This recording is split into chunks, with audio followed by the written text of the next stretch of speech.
Қазақ қыздарын ақшаға жалаңаштап, жұртты шулатқан Айжан Байзақова кімнің тапсырмасын орындаған?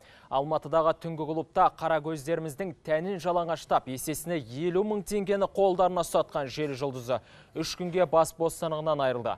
Қазақтың сәукелесін кигізіп, қыздарға стриптиз береткен Айжанды айыптап, оның көңіл көтеру орталығын ортасына түсірмек болғандар да баршылық. Ал ең сорақысы әлеуметтік желілер арқылы балағат сөз айтып, өзін секс бомбасы санайтын Байзақованың ісін дұрыс деп санағандарда табылып жатыр. Оның ішінде жақында ғана тегін өзгерткен Баян Алагөзованың қызы Айсәуле Бақытбек те бар. Тілші толығырақ.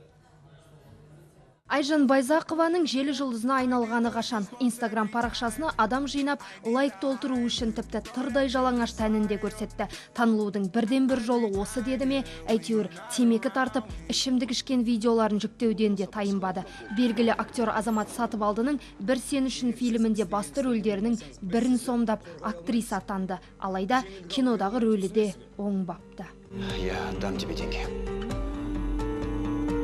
Әуелгіде блогер болды, көшеде жас жігіттердің бетін сүйіп, өзінікін сүйдірді, одан да танылмады, лайк үшін лайықты болайын деді ме, қалың жұртты жинап, жас қыздарды 50 мың теңге үшін шешіндіріп, желіні енді дүр сілкіндірді.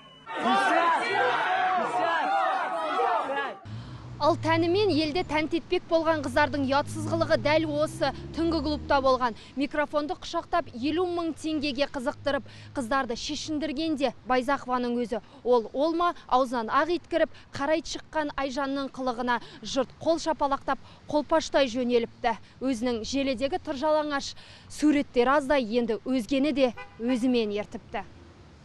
Желге жүктелгені сол-ақ екен, Байзақованы жерден алып жерге салған ер азаматтар көбейді. Бәрі бір ауыздан қазақ қызына тәңғылық емес, жастардың миын улауда деп ұлардай шулады. Тіпті бір топ апталдай азамат қазақ жігіттері ояныңдар деп видео үндеу жариялады.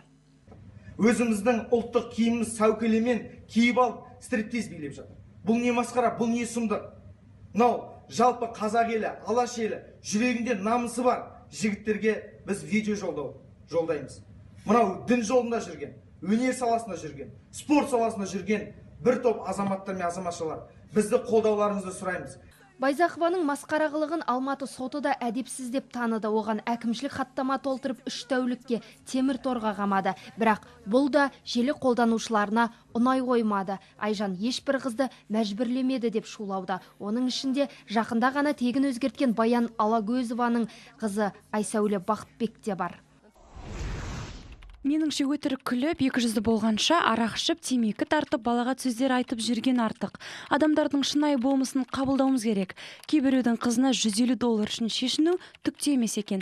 Енді оған не істей аламыз?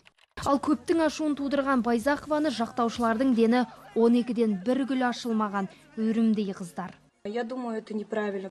Бұл дұрыс емес, тек әкімшілік айыппұл төлеп қана құтылу керек еді. Бірақ соттың шешімі 3 күн қамаққа отырғызу болды. Ол ешкімді мәжбүрлемеді, сондықтан Айжанды қолдайық.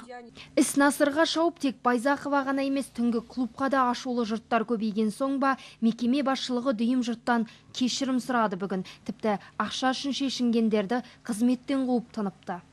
Хотел бы извиниться. МС Кукамен пиар-менеджерлерді қызметтен босаттық. Айжан Байзақовамен түсіндірме жұмыстары жүргізілді.